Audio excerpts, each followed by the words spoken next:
తెలంగాణ ఎందుకు ఏర్పడ్డది? ఇట్లా అన్ని నోటికొచ్చింది చెప్తున్నా, నేను చెప్పలేను కానీ ఆ మాటలు వాళ్ళందరూ పెద్దవాళ్ళు, సీనియర్లు, రాజకీయ నాయకులు, మేము కూడా రాజకీయ నాయకులు. కానీ ఏదైనా సరే ఇప్పుడు మేము మాట్లాడినాము కొద్దిగా ఉండాలి నెక్స్ట్ ప్రభుత్వం వస్తే మళ్ళీ మేము రా మీ మీటింగ్కు ఇక ఆడతారు. ఇప్పుడు నువ్వు ఆడు ప్రత్యక్షంగా వస్తారు కదా, ఆడొచ్చి కూర్చుంటారు. మీరు మాత్రం ఆన్లో ఉంటారు, మేము మాత్రం మారుతూ ఉంటాం 5 ఏళ్ళకు. ఇట్లాంటి తెలంగాణను మాత్రం ఉంచకండి, ఏడ్చేవి తెలంగాణను ఉంచకండి. ఏ ఆత్మహత్యలు కోలుకోలేదు. శ్రీకాంతాచార్యులు, యాదిరెడ్డి నింపాదించుకుంటున్నాము.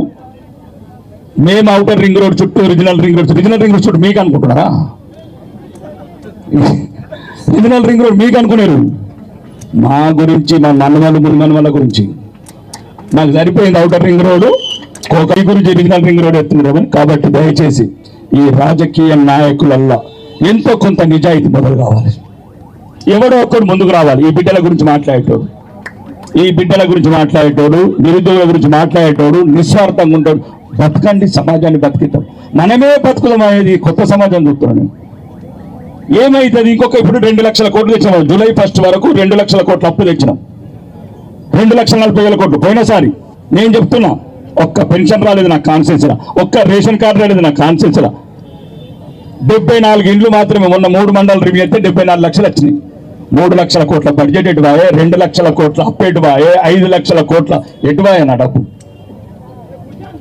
ఇదంతా దయచేసి మీరు చదువుకున్న వాళ్ళు, సామాన్య ప్రజలకు చెప్పలేము.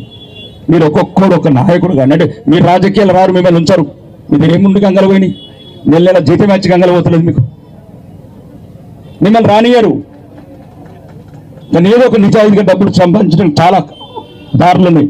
మిమ్మల్ని మీరు కాపాడుకోండి. ఈ అణచివేసే రాజ్యమున్నతులు, దుర్మార్గులైన రాజకీయ నాయకులు, నేను ఏ పార్టీని అంటలేను, ఎన్నికలు నన్ను నేను కూడా అనుకుంటున్నాను.